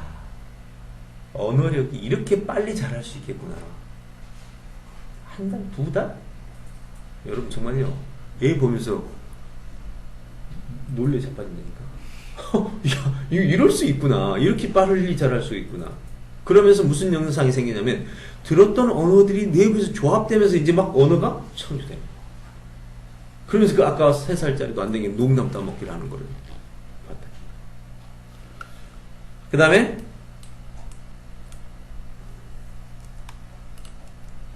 이때는 그림을 보면서 이제 줄거리를 말하는 거죠. 줄거리라는 것은 뭐 여기서는 큰 줄거리는 뭐 크게 없습니다만 요거 보면서 이제 계속 말하는 거죠. 그 다음에 여기를 보면 여기에 이제 그림이 있는데 뭐가 있죠 여러분. 그러면 아이들이 계속해서 이 글자를 계속 반복해서 보니까 가방끈이 풀어진 아기는 누구일까? 나무 뒤에 숨은 지는 누구일까? 이렇게 하면서 그림과 글자를 맞춰가서 여기도 마찬가지고요. 여기는 나도 하려 해서 이제 여기서 그림과 글자가 분리되어 있죠. 이걸 또 맞춰내는 작업. 그리고 이제 여기서 연상이죠. 이제 거기 안 나오는 내용이 시작되는 낱말을 말해보세요. 가로 시작되는 낱말들. 그리고 엄마와 함께 사랑해봐요. 이렇게 해서 두 번째 날. 이번에는 글자와 그림이 분리돼 나오죠. 그리고 약간 추상적인 개념들이 이제 더 추가로 제시되는 상황이죠. 그 다음에 이제 셋째 날. 이번엔 뭐 어떤 차이가 있죠? 그림이 없어졌어요. 네. 그림이 없어지고 이제 글자만 남았어요. 그럼 이제 글자만 가지고 하면 아이들은 또 계속 생각하겠죠. 자, 이제 가방 봤어요. 그러면 또 뭐 해야 돼요? 가방 끈이 얘들은 반복하면 재밌어요. 여러분 개콘의 핵심 컨셉이 뭡니까? 반복이에요. 핵심 컨셉이 없고 계속 반복돼요. 근데 너무 지루할 것 같은데 웃죠. 예. 참 신기해요, 이게. 여러분 제일 지루한 것 중에 하나 그거죠. 개콘에 나오는 소고기 먹고 나면 뭐 하겠노? 그 얘기 있잖아요. 그거 진짜 지루하죠. 뭐 하겠지. 예. 나 그것들은 진짜 지루하거든요. 근데 몇 번 듣고 나니까 또, 마치, 중독이 되더라고. 처음에 되게 지루했거든. 저거 진짜 욕먹겠다 그랬는데, 나도 어느 날 보니까 중독이 돼 있는 거야, 그게. 와, 신기하대. 다른 거는 그래도 나머지 재미가 있었는데, 그건 진짜 지루해. 나는 이제 저거 평가받으면 저거 맵질 안 가겠다, 잘렸겠다 했더니, 사람들이 그걸 따라하고 있는 거야. 이 반복이 참 중요한 거야. 근데 이런 반복은 어때요? 가방끈이 풀어진 아기지는 누구일까? 가방끈이 풀어진 아기지는 누구일까? 왜 개콘에서는 반복이 재미가 있는 줄 아세요? 몸, 표정, 언어, 억양 여기에 있는 거예요. 따라서 못하겠네 나는. 생각만 해도 웃어. 다 같이 해야 돼. 여기는 모방훈련이라고 있거든. 우리는 모방훈련이 있는데 이렇게 해서 따라갑니다. 이 모방훈련 여러분 꼭 훈련해야 돼요. 이거는 볼래요? 우리가 지금 실제 대학원에서 모방훈련을 하고 있거든요. 보시면 패턴. 자, 모방훈련 보세요. 이게 도올 김용욱 박사가 강연하는 내용인데 이걸 모방하는 거예요. 우리가 이러한 민주라는 제도를 통해서 무엇을 하려고 하느냐? 무엇을 우리가 우리 역사에 성취하려고 하느냐가 지금 네, 이렇게 나오죠. 이제 이걸 이제 이제 여기에 따라서 하는 사람이야. 대학원 학생입니다. 과제요. 과제. 제도를 통해서 무엇을 하려고 하느냐? 무엇을 우리가 이제 봐. 우리가 이러한 제도를 통해서 무엇을 하려고 무엇을 우리가 우리 역사에 성취하려고 이거 잘한 거예요. 아주 잘한 거예요. 여러분 한번 해볼래요? 되게 어려워. 해볼까? 진짜 어려워 이거. 네. 여기 가면 이제 모방하는 과제가 지금도 좀 올라오고 있거든요. 영상 다 찍어서 보는 이거 재밌을 것 같아요. 너무 재밌어요 이거. 모방 과제 이렇게 해서 여기 모방 과정 봅시다. 우리 모방 과제 좀 내주면 안 돼요? 우리 선생님들 모든 경험들이 다 여러분의 자산이 됩니다. 실패가 없다. 여긴 진짜 못한 거예요. 이게. 여기는 자랑, 여기가 이제 원본인데 여기에 김재동. 맞습니다. 그리고 그거는 모든 경험들이 다 여러분의 자산이다. 실패가 없다. 이렇게 이 모든 걸 다 따라서 해야 돼요. 행동, 손, 표정, 말, 포즈 이거 다 따라서 해야 돼요. 예. 이거 제대로 훈련하고 나면요 아이들 역량이 순간적으로 자랍니다. 이 아이가 어떻게 개발되는지 보여줄게요. 자 보세요. 여기 보세요. 애들 거 하나 보여주세요. 자, 이거 보시면 이제 그 위력을 알 거예요. 모방 과제죠.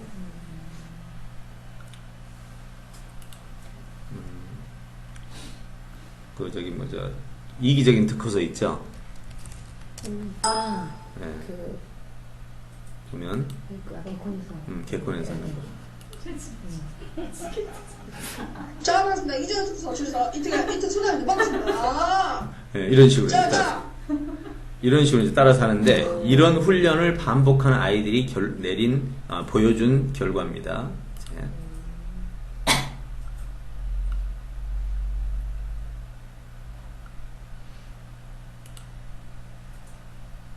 자, 이게 이제 그렇게 훈련을 한 6개월 동안을 계속 받았던 애들인데. 안녕하세요. 전 트리키 리더스 주변클럽 승남분의 팀의 최인우입니다. 여러분, 이 세상에 많은 사람이 오, 웬일이야. 하지만 그들이 모두 부자가 되고 성공하는 것은 아니죠. 도대체 왜 지방이 안 좋은 것도 아니고 헛발이 안 좋은 것도 아니고 왜 성공하고 부자가 되지 못할까?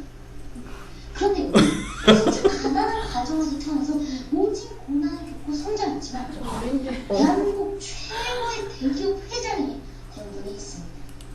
성장을 한 후에 우리가 도전, 노력을 하는 것이 훨씬 효율적입니다. 놀랍죠. 단 6개월 만에 아이들이 초등학교 5학년인데 이 아이가 제일 연습을 잘해서 10배 이상해서 다른 애들에 모방을 하면 이기적인 특허서 몇 수형까지 그리고 완벽하게 똑같이 하려고 수백 번을 연습하고 하더니 명강사들 강연을 그대로 따라서 소화해줘요.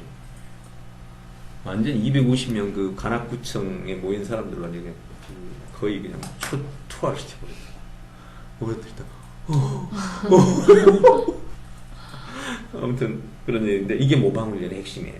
이걸 만약에 나눠서 훈련시키려면요 손 훈련 따로, 입 훈련 따로, 발음 훈련 따로, 억양 훈련 따로, 표정 훈련 따로, 눈 훈련 따로, 시선 수십 가지를 해야 됩니다.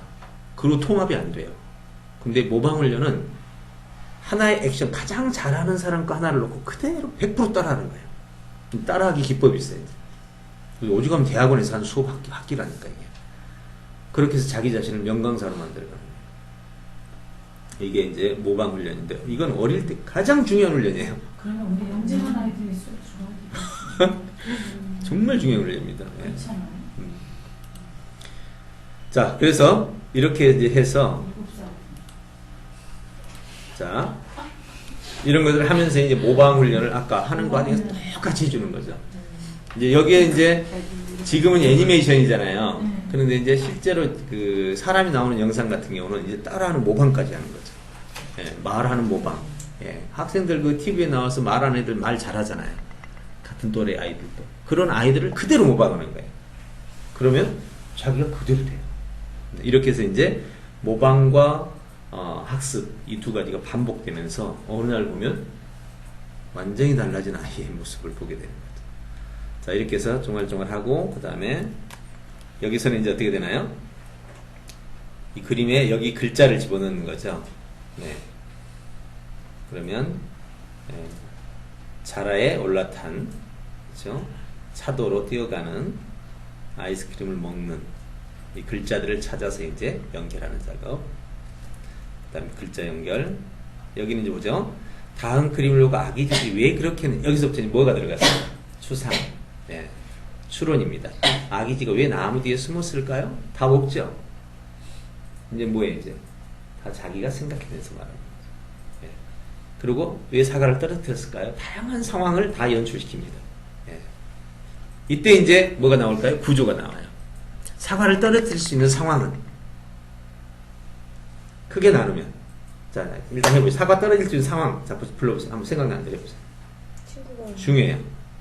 뺏었다. 또 지나가다가 어, 쳤다. 쳤다. 또 너무 넘어졌다. 또 경우수 또 해봐요. 또 호주머니에서 빠졌다. 떨어졌다. 뭐 어떤 경우든 가지고 있던 사과를 떨어뜨릴 수 있는 수많은 상황을 얘기할 수 있는데, 지금처럼 말하면 여러분은 말하다가 사과배, 감배 뭐 하다가 등등이야. 이거는 학문이 아니야. 이때도 기준을 딱 주면 두 가지 나온다고. 외적 요인, 내적 요인. 외적 요인은 친구들이 손을 대거나 등등. 내적 요인은 나 자신의 실수야.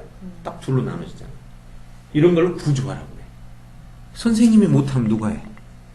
얘들은 당연히 못하지. 여기는 답이 있는 게 아니잖아. 지금 마음대로 불러제끼는 건데, 거기서 그거 봐라. 거기는 외적 요인하고 내적 요인이 있네 하면서 두 가지 요인을 딱 나눠서 분리해준다. 이런 것이 매 수업에 반복이 되고 아이들에게 계속해서 나오는 거야. 나무 뒤에 숨은 이유가 뭘까? 숨은 이유를 처음부터 나눠주지 않는다고. 그냥 막 얘기를 한다고 이렇게. 그러면 마지막에 선생님이 그럼 이건 어떻게 나눌 수 있을까? 왜 숨었을까? 그럼 이제 얘들이 하는 예를 들면 무서운 친구가 있어서, 아니면 그늘이 햇빛이 있어서 뭐 등등 많은 얘기를 하는데, 이것을 다시 구조로 나누죠. 이거는 답을 가지고 들어갈 수가 없단 말이죠. 그 순간에 선생님들이 재치 있게 구조 정리를 해요. 무엇이 능력인지 알겠죠? 네. 그러면서 이거는 이제 사실은 우리 교수 학습지에는, 교사용에는 기록은 안 돼 있습니다. 너무 어려운 거라서 사실은 어떻게 해줄 수는 없어요. 근데 이제 선생님들이 계속해서 이런 질문들을 풀어가는 방식이죠. 교사용은 이렇게 돼 있어요. 교사용은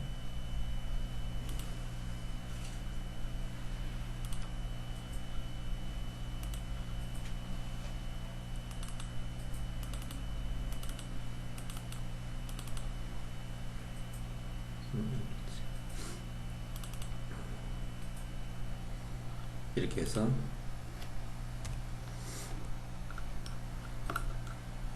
학생용 질문과 함께 표지, 동당 소개에 대한 내용들, 페이지별로 해서 학습 영역과 내용들 쭉. 이것도 이렇게. 자, 그래서 이제 그 다음 넘어가면 이렇게 추론 작업을 하고, 그 다음에 이어서 이제 소풍 가면 어떤 것을 하고 싶나요? 오늘 이제 과정에 소풍 가다가 벌어진 일들 있잖아요. 그러면 이제 그걸 그림으로 표현해보는 작업 들어가고, 오늘 여기까지 마칩니다. 그러니까 추론하고, 여기에서는 글자를 가져다가 맞추고, 그 다음에 추론하고, 그리고 그림 그리고, 예, 그 다음에 완전히 떨어진 글자를 가지고 맞추는. 자, 이제 넷째 날, 이게 마지막 날일걸요, 아마. 마지막 날은 이제 줄거리 말해보고, 글자를 보고 뒷문장을, 이 글자만 보고 뒷문장을 말하는 거죠. 이제 글자만 보고 뒷문장을 얘기하는 개념입니다. 그 다음에 다음 그림을 보면서 이야기를 만들어 갑니다. 만들고, 여기는 가방이라는 글자를, 문장을 만들어서 말해보는 거죠. 이때는 이제 가방 끈이 풀어진 일 있잖아요. 이제는 가방을 메고 학교에 갑니다. 뭐 이렇게 문장을 만들어 가는 과정들이에요. 그 다음에 동화 속의 주인공이 돼서 이제 모델로 합니다.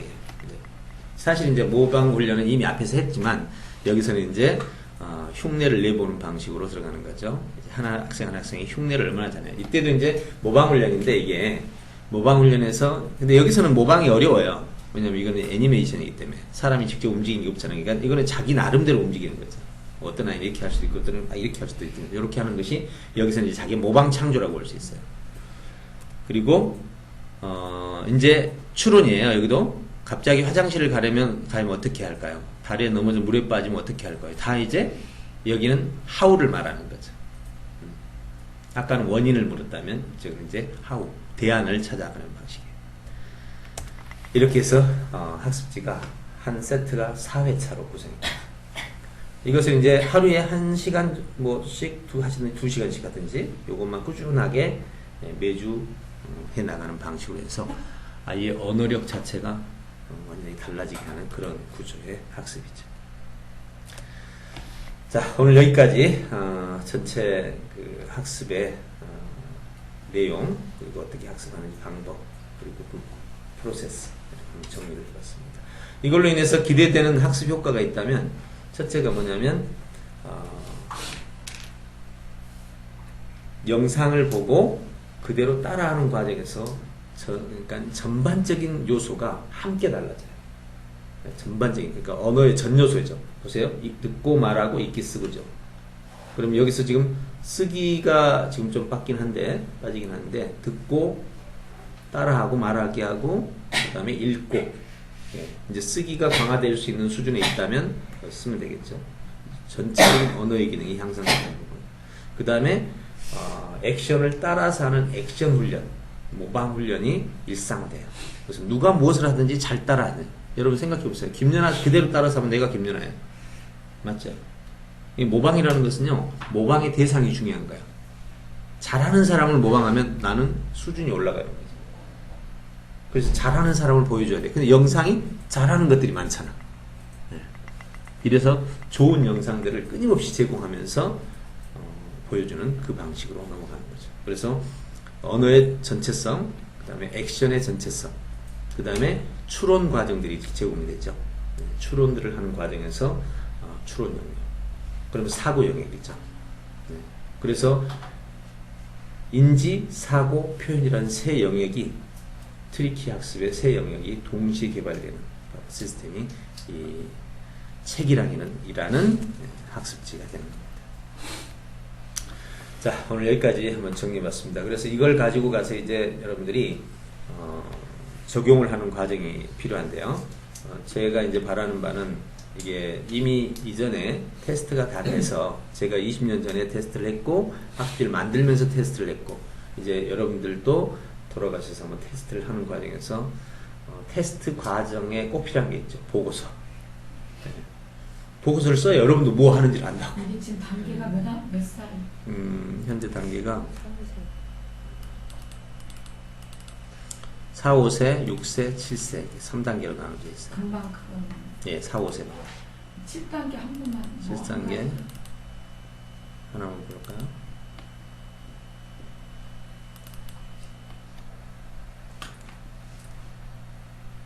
퀴즈부터 나오고 나쁜 말에는 어떤 말들이 있을까요? 이건 그림부터 이제 동화부터 봐야죠. 동화 있는 걸로 봅시다. 동화가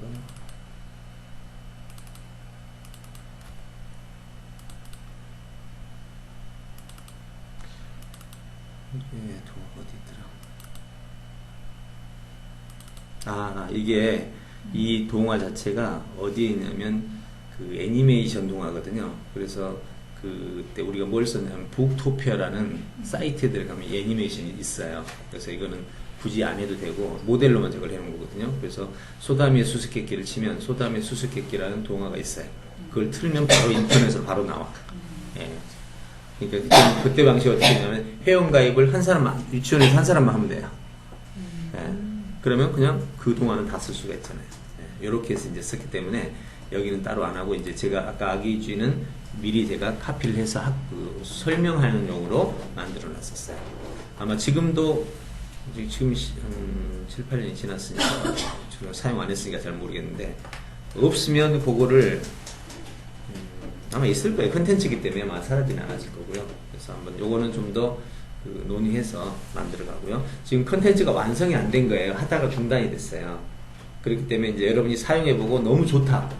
와, 이건 정말 대박이다. 이러면 이거는 빨리 개발을 추가해야 되죠. 지금 안 된 부분을 제가 이제 이거는 기획 자체가 이렇게 제가 했기 때문에 학습 기획 자체를 여기 보면 개발 개요죠. 이렇게 이 개발 개요가 다 나와 있어요. 어떻게 개발해야 되는지가 다 나왔기 때문에 이것들을 이제 다시 개발하는 건 어렵지 않아요. 이제 준비만 되면, 사람만 준비되면 바로 할 수 있는 거죠. 그러니까 지금 제일 중요한 것은 오늘날 우리 사회에 맞게 여러분이 테스트를 해보면서 그 결과를 내는 게 제일 중요해요. 그래서 하시면서 보고서를 쓸 수 있는 양식을 줄 테니까 거기다 보고서를 작성해서 제출하면 원장님하고 제가 보고, 오, 이거는 뭐, 이거는 전 유치원 한국을 바꿀 수 있다라는 입장에서 이제 작업을 해 나가요. 자, 그러면 이후로 이 부분에 대해서는 이제 원장님하고 저하고 더 세부적으로 얘기 나누고 어떻게 적용할 건지, 이제 여러분하고 또 회의해서 프로그램 어떻게 집어넣을 건지, 또 여기가 있는 것만 써야 되니까, 현재는 없는 거는 못 쓰니까 있는 것만 써야 되니까 그걸 몇 주까지만 하려고, 테스트 집단을 어떻게 만들 건지 이런 거는 이제 세부적으로 논의를 해야 되겠죠. 그렇게 해서 만들면 되겠습니다. 자, 오늘 설명 듣고 나서 느낀 점을 한번 여기서부터 그냥 돌아가면서 한번 쭉. 네.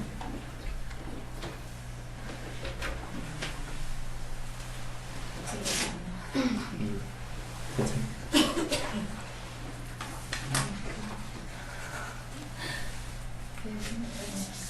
좀 더 실제로 해봐야지 나을 것 같아요.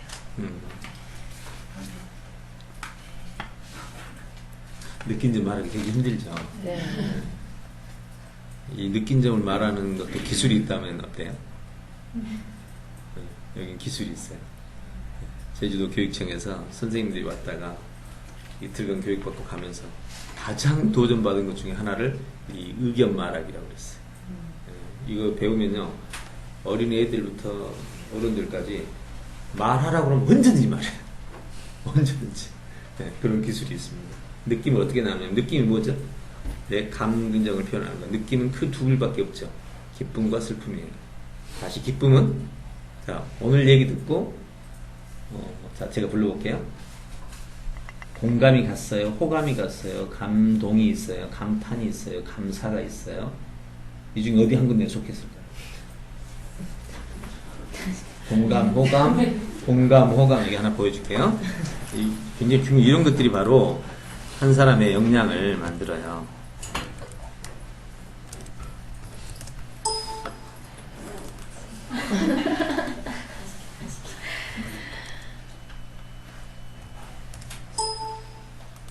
보세요. 느낌에는 기쁨이 있고 슬픔이 있어요. 공감, 호감, 감동, 감탄, 경외, 감사, 이런 게 있는 거예요. 이 중에 어디에 속했을까요? 어디에 속했어요? 예, 호감이죠. 예. 그러면 이제 이야기 이렇게 되는 거죠. 느낌이 어때요? 그러면 오늘 호감이 갔어요. 그러면 어디에 어떤 부분에서 호감이 됐나 이렇게 나가는 거예요. 그러니까 어느 부분이 호감이었어요? 만드셨다는 거에 호감이 갔고 어떤 내용인지 궁금했는데 보니까 실제로 지금 시중에 나와 있는 거랑 비슷한 부분도 좀 있는 것 같기도 하고 해서 솔직히 어떻게 표현을 해야 될지 몰라서 느낌을 그러니까 바로 호감이라는 말을 생각하고 나니까 이야기 막 풀리잖아요 지금. 이런 거예요. 그럼 이제 만약에 슬픔이다 그러면 이 중에 어디에 속하냐 이거지. 이 중에 어디 한 군데 속하게 돼 있어요. 이 감정이라는 게, 슬픔이라는 거는. 이렇게 해서 그 부분을 찾아내고, 그럼 그 부분이 어디서 온 거냐를 찾아내면 내용이 나와. 그럼 방금 호감도 이제 선생님이 아직 구성 능력이 대부분 다 아닌데요. 이게 호감이 어디서 왔냐 그러면 오는 영역이 있거든. 예를 들어서 개발 영역에서 왔고, 두 번째는 그 재료, 이런 재료를 썼다는 거예요. 근데 이것도 다 다릅니다. 예를 들어서 오늘 모방 훈련은 감동이었다. 교재 부분은 호감이었다. 다 달라. 완전히 그냥 의견 말하려고 그러면 다른 사람 말할 틈을 안 주고 혼자서 다 얘기해 준다니까. 거기다가 또 두 번째는 발견이 있죠. 오늘 그러면 느낌 딱 얘기하고 나면, 느낌 딱 끝나자 그러면 오늘 이 느낌 과정에서 이 호감을 느낀 이 부분에서 나는 이런 걸 발견했다. 가치냐, 문제냐, 대안이냐, 제안이냐. 그래서 이걸 가지고 나는 이런 질문이 생겼다. 사실 질문, 비교 질문, 추론 질문, 분석 질문, 이거 이제 설명이 필요하죠. 학생들이 쉽게 해줘야 됩니다. 그러고 나서 나는 이런 계획을 세웠다. 이러면 10분, 20분 그냥 혼자서 다 얘기해요. 대표님 지금 이제 여기 애기 엄마들도 있고 그런데 이 이제 요 교육이 아까 책을 읽고 요약하고 정리하고 이런 젊은이들한테는 너무도 중요한 거예요. 그렇죠. 그래서 제가 그 설명도 잠깐 드렸었거든요. 그러니까 인생을 바꿀 수 있다는 거죠. 지금 여기서 느낌을 전달하는 걸 배웠잖아요. 그런데 책을 읽고 요약을 정리해서 느낌을 전달하는 거가 너무도 쉽게 배워지는 거야. 여기서 다 기술이에요. 그러니까 이게 자, 하나만 보여드릴게요. 이것만 그러면. 배우면 인생이 개발인 거야. 자, 한 번 더 봅시다. 이걸 보고 나시면 이제 아까 말했던 게 요약이라고 그랬잖아요. 방금 말한 사과 배감을 과일로 묶는 게 요약에서 사용하는 분류예요. 그 다음에 나눠서 말하는 분석, 묶어서 말하는 종합인데 이것이 이제 글로 표현될 때는 요약이라는 말로 쓰거든요. 자, 그럼 여기서 한번 그 과정, 그 결과를 한번 테스트 직접 보여드릴게요. 여러분이 생각했던 요약과 그 다음에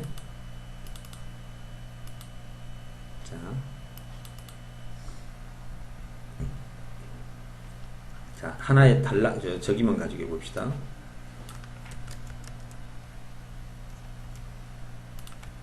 자, 이게 한 문장이죠. 이 한 문장을 딱 줄인다. 어떻게 줄일까요?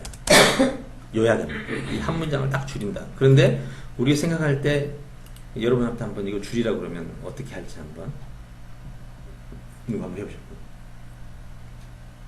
이거 줄인다고 가정한다면 자, 한번 해보세요. 독서는 우리의 생활을 훨씬 즐겁고 풍요롭게 해준다. 우리의 생활을 훨씬 즐겁고 풍요롭고 즐겁게 해준다. 자, 그럼 이제 제가 한번 요약을 해보겠습니다. 자, 독서는 다른 오락이나 운동처럼 상대를 필요하지 않는다. 이거는 나 홀로 가능하다는 거죠. 혼자 가능하죠. 남하고 같이 하지 않고 혼자서 누릴 수 있는. 그러면 이제 제가 합니다.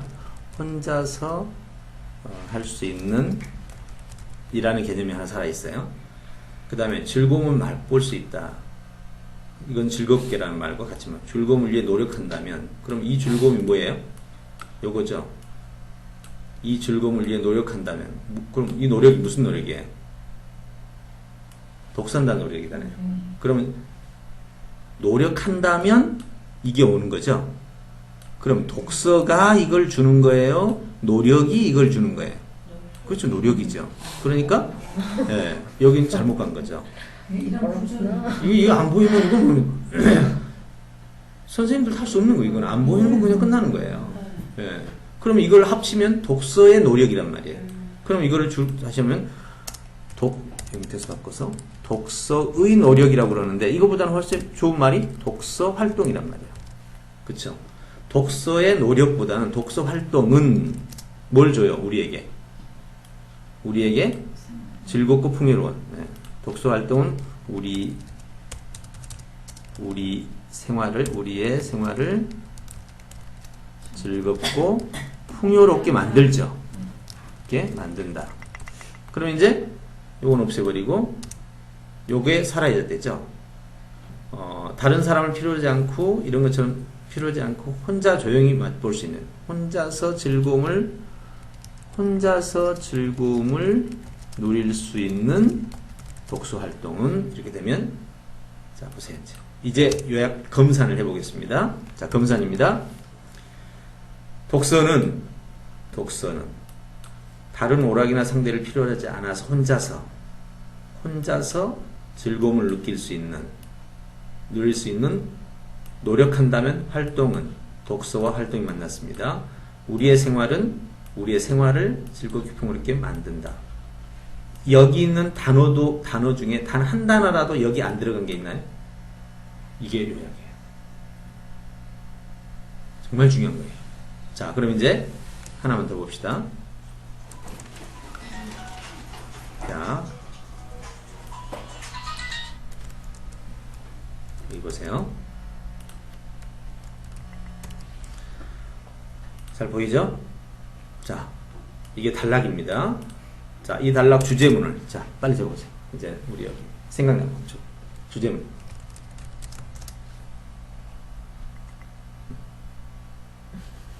노트에 적으세요. 그냥 오늘 테스트 해보는 거니까 이게 얼마나 중요한지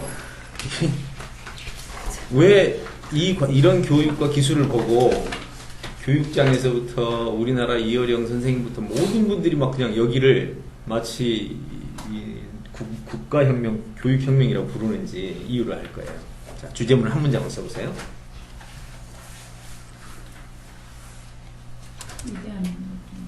한 문장이에요. 한 문장이에요. 네.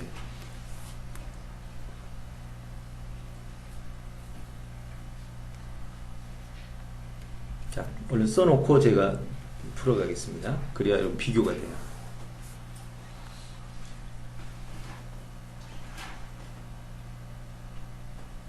다 썼나요?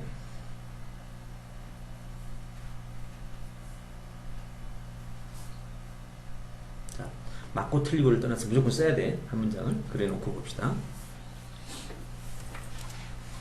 자, 쓰신 분 먼저 불러주세요.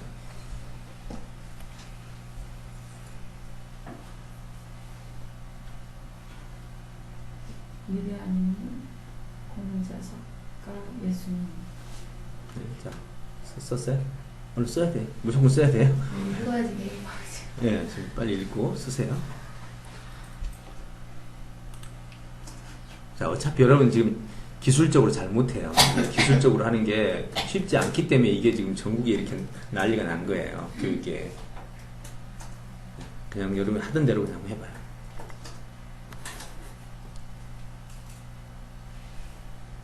자, 주제문 한 문장으로. 했어요? 빨리 해요. 어렵게 생각하지 말고 평소에 했던 대로 해요. 그냥.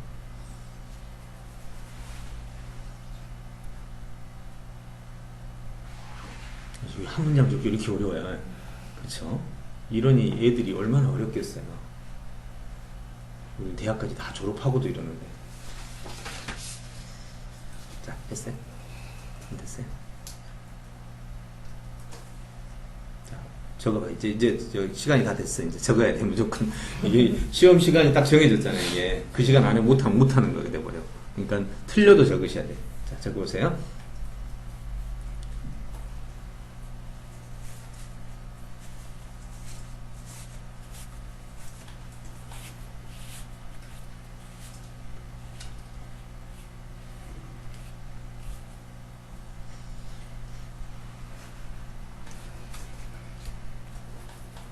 여러분 대학 때 레포트 써오라 그러면 이런 거 보면 어떻게 했어요? 밑줄 짝짝 긋잖아. 그쵸? 네. 자, 불러주세요. 그냥 자기가 써놓은 것만 그대로 불러주세요. 자, 여기부터 써놓은 것만 부르세요. 남의 것 생각하지 말고 자기가 쓴 것만 불러주세요. 우리가 위인들을 존경할 수 있는가? 존경하는 것은 그들이 겪은 고난과 고통의 결과이다. 자, 그 다음 두 번째. 자, 오늘 빨리 생각해야 돼. 자, 그 다음 거기요. 불러주세요. 뒤에부터. 그 다음 저기. 이게 적으셔야 여러분 평가가 돼. 일단 내가 하고 나면 어디서 이게 이제 어떻게 되냐면 이 주제문이 딱 나오잖아요. 100점에서 0점에서 100점까지 점수가 탁탁탁 나와요. 이게 기술적인 거기 때문에. 여기는 오차가 없어요. 여기는 딱 나오면 그냥 여러분 점수가 그대로 나와요. 주제가 있고 점수 내기 되게 힘들거든요. 근데 그렇지 않아요. 완전히 점수가 90점, 80점, 60점 다 나와버려요. 네. 자, 선생님 뒤에 하셨어요? 우리가 공자, 석가, 예수 같은 위대한 인물을 존경하는 이유는 공감과 사랑이 있는 인간관계를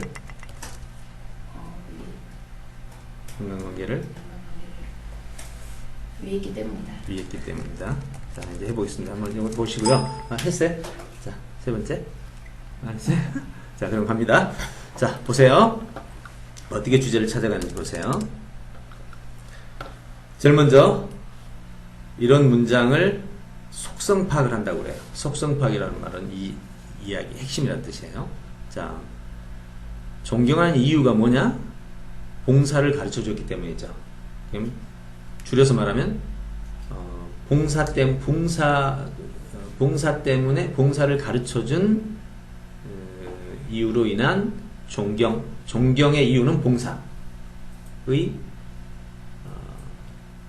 지도, 교육. 예, 그러면 존경의 이유는 봉사. 됐죠? 두 번째, 뜻을 모르고 선하고 이런 인간관계를 끊으면 중요한 줄 모르고 공작께 제사를 드리고 중요하고 착각하고 석가는 불상을 원하지 않는데 반가워할 스승도 아니다.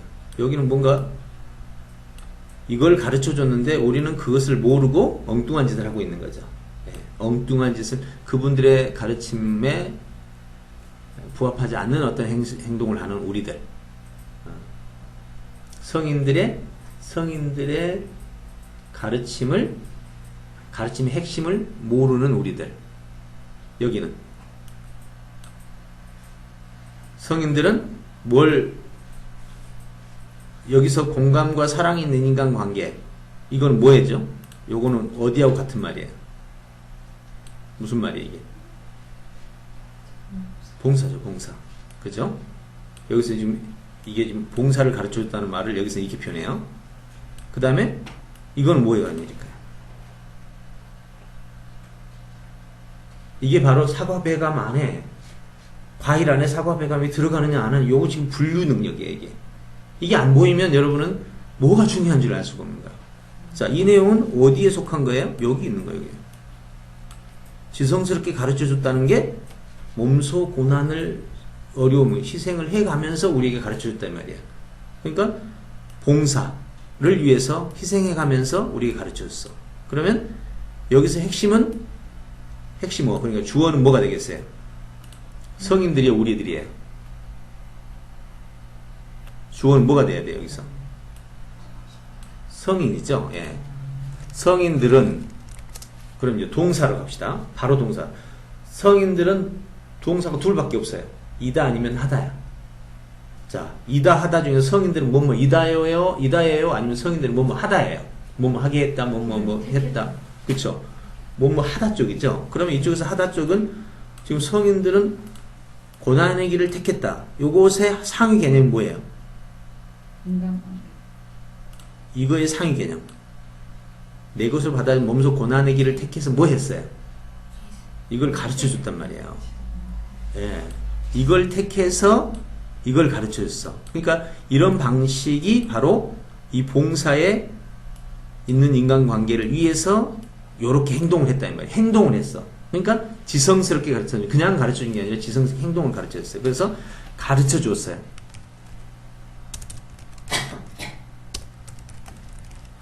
자, 나는 먹었다. 뭐가 궁금하세요? 무엇이 궁금하죠? 성인들은 가르쳐 줬다. 뭐가 궁금하세요? 뭘 가르쳐 줬어요? 봉사를. 예. 봉사인데 어떤 봉사예요? 네. 이런 봉사죠? 이런 거. 그렇죠? 그 다음에 이런 건 아니죠. 이 봉사는 아니죠. 이거는 가짜죠. 이걸 그럼 간단하게 줄여서 말하면 가식적인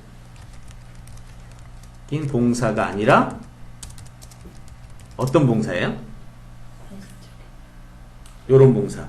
이걸 뭐라고 부를까요? 여기는 지성스럽다는 말을 썼는데 진정한이라는 말을 쓰면 좋겠죠? 예. 진정한 봉사를 가르쳐 줬다. 어떤 성인들이에요? 지금 빠지고 이게 우리가 존경하는 것은 이 말이 빠졌죠, 지금. 우리가 존경하는 성인들은. 그럼 주어는 이게 되고 이거는 수식어가 되겠죠? 성인 봉사가 아니라 진정한 인간의 봉사를 가르쳐 주었다. 자, 이제 봅시다. 잘 보세요. 이분들을 하면 공자석과 예수는 합쳐서 뭐라고 불러요? 성인들은. 가장 위대한 인물로 존경하는 것은 봉사를 누구보다도 지성스럽게 가르쳐 줬다. 봉사를 가르쳤다. 그럼 여기다 하나 더 들어가면 좋겠죠? 지성스럽게. 아니면 또 다른 말로 해서 봉사를 정성껏. 우리들은 그분의 뜻을 모르기 때문에 여기까지는 가식적 봉사라는 말로 한마디로 끝냈죠? 그렇죠? 가짜잖아요, 이거. 그 다음에 공감과 사랑이 있는 인간관계니까 진정한 인간관계. 타인의 고통을 내 것으로 보면서 성인들은 진정한 인간의 봉사. 진정한 인간의 봉사에서 여기서 하나 더 요거 몸으로 몸소 고난의 길을 통해서 진정한 여기서 진정한을 그러면 요 좀 더 세부적으로 씁시다. 몸소 고난을 통해 인간의 봉사를 정성껏 가르쳐 줬다. 이러면 이게 주제가 됩니다. 여기서는 단 하나의 단어나 문장도 여기를 벗어나지 않죠. 이걸 뭐 주제라고 합니다. 자, 여러분 거 봅시다. 자, 잘 보시면 핵심은 여기서 성인들은 가르쳐 주었다예요. 아니면 두 번째 방식은 성인들의 가르침은 무엇이다 라고 할 수 있어요. 성인들의 우리가 존경하는 성인들의 가르침은 가식 봉사가 아니라 몸속 고난을 통해 주는 진정한 봉사를 말한다. 이렇게 말할 수 있어요. 자, 그럼 이거 봅시다. 우리가 위인을 존경하는 것은 고난과 고통의 결과이다. 서술 자체가 주어를 피해버렸어. 주제를. 이건 어디에 속한 거예요? 요것은 요거를 설명하는 거죠. 존경하는 이유만, 여기서는 우리가 존경하는 여기만 설명하고 있는 거예요. 핵심은 여기에 있는데 요것의 이유는 요거라고 돼버린 거예요. 그러니까 여기는 제로가 돼버린 거예요. 핵심이, 주제문에서 핵심이 빠지면 무조건 제로예요. 핵심이 들어서면 50점을 기반으로 하고 나머지 부가 개념을 가지고 나눠서 등급을 매겨준다. 그 다음에 우리가 이렇게 이디엄을 존경하는 이유는 여기서부터 잘못 본 거예요. 여기서 이야기는 존경하는 이유가 아니에요. 여기서 핵심은 그들의 가르침이 무엇이냐, 그들은 무엇을 가르쳤느냐, 요거가 핵심이랍니다. 여기도 이유에 대한 답변이 되어버렸기 때문에 이것이 주제하고 관련이 있긴 하지만 이 내용이 요거를 설명해 버렸기 때문에 주제를 완전히 벗어나 버리는 거예요. 자, 이렇게 해서 하나의 단락을 완벽하게 자신의 말로 쓰되 핵심을 짚어내는, 구조적으로 설명을 해내는 능력이 바로 요약 능력이에요. 모든 글을 이렇게 볼 수 있다면 어떻겠어요? 네, 그래서 이제 여러분들에게 이러한 요약 능력을 기르는 것이 여러분 자신의 아까 능력 전체 있죠. 지능의 핵심이 분석과 분류와 종합, 요것이라고 말했던 것처럼 오늘 이 얘기는 여러분이 능력을 총체적으로 개발하는 길이에요. 학생들에게 이렇게 어떤 정보가 딱 나오는 순간 그걸 핵심을 딱 찾아내서 얘기할 수 있는, 아이가 뭐라고 한참 얘기하면 네가 지금 말하는 핵심은 이거지 라고 말할 수 있는, 이게 바로 여러분 선생님들이 가지는 정말 핵심 능력입니다. 이런 요약 능력을 배워가지고 책 한 권을 이렇게, 책 한 권을 원페이지부로 이렇게 딱 써놔요. 여기 보시면 이게 책 한 권을 읽는 겁니다. 지금 저자는 주장한다. 주장을 한 문장으로, 의도를 한 문장으로, 목적을 한 문장으로, 주제를 한 문장으로. 이게 책 한 권 전체 주제예요. 한 권 전체. 이게 여러분 쉬운 거 아니에요? 저자가 보고 있잖아. 여러분이 요약한 거를 저자가 보고 있고 전 지식인들이, 교수들이 보고 있단 말이에요. 쉬워요? 틀리면 어떡해요? 그러니까 여기서는 철저한 요약 기술을 배운 사람들이 자신 있게 내놓는 거예요. 이게 책 한 권 전체를 요약하는 요점이고, 요게 이제 제목이고 주제고 다시 요약이고, 다시 제목, 주제, 요약, 이렇게 해서 총 3장으로 끝나죠. 한 페이지 딱. 한 페이지를 해서 책 한 권을 그냥 압축해서 보냅니다. 대단한 기술이죠? 그거 어떻게 해야 되는 거예요? 오늘은 사실은 정보력 중에 이렇게 놀라운 게 있는데 우리가 그냥 막연히 모르잖아. 알았잖아. 필요할 때 언제든지 찾아. 그래서 이제 여러분들에게 우리 원장님하고 하게 된 게, 요거가 책 한 권을 단 5분 만에 볼 수 있는 거야. 여러분들 지금 그 교과서 안에 있는 내용들이 다 요약본이죠. 중력 법칙을 뉴턴의 프린키피아 보고 배웠어요? 본 적 없잖아. 근데 알잖아. 얼마 안 돼. 그렇게 보고 배운 것이 교과서 안에 수만 권을 가지고 있기 때문에 우리가 고대 사회로 가면 신이 되는 거야. 오늘날 우리 사회에서도 신이 될 수 있는, 영웅이 될 수 있는 길은 현재 나오고 있는 많은 책을 요약본으로 가지고 핵심만 수만 권을 봐야 돼. 그럼 완전히 달라진 인간이 되지. 그게 바로 여기예요.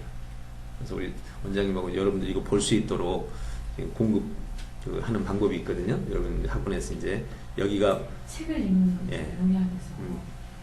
여기 이제 예대 유치원이 여기가 붙어요. 로고가. 그리고 여러분하고 학부모님이 같이 이거를 매일 몇 권씩 뭐 보는 거죠. 전체 공부시키겠다. 어쨌든 너무 말이죠. 그래서 이게 요약본이기 때문에 요약적 생각이 이제 머릿속으로 들어가는 거죠. 우리가 요약사가 되려면 논리문술 대학교 가는 거 논문수도 이제 공부시킬 때 우리 애들을 이걸 가르쳐야 되고 우리는 정보가 부족하니까 이렇게 빨리빨리 이게 많은 정보를 담고 있잖아요. 핵심 정보가 딱 담고 있으니까 얼마나 도움이 되는지 이걸 읽은 사람들 그 이야기 한 번만 보여주고 마칩시다. 자, 이 원페이지북을 읽은 사람들이 뭐라고 도대체 표현을 했을까요? 이겁니다. 전부 고수들이에요. 보세요. 다 언어 전문가들이잖아요. 영어 번역자야. 신기했습니다. 이 원페이지 읽고 나서 느낀 점을 쓴 거예요. 책을 읽을 시간이 많은 양의 습득에도 요약본만 읽는 경우는 있으면 본서적으로 구매하고 싶은 욕구를 일으키는 요약본은 처음이었습니다. 막상 원페이지 읽어보니 확실히 다르네요. 처음 보는 책에 이 책을 읽어보고 싶다는 생각이 들고 이미 읽어본 책은 이 책을 이렇게 요약할 수 있구나 놀랐습니다. 중국어 번역자. 원페이지 전국 전파 유통을 통해 단시간 많은 지점이 가능한 신개념의 교육이다. 이 굉장히 놀라운 속도로 발전할 수 있는 핵심적인 요약 기술에 있습니다.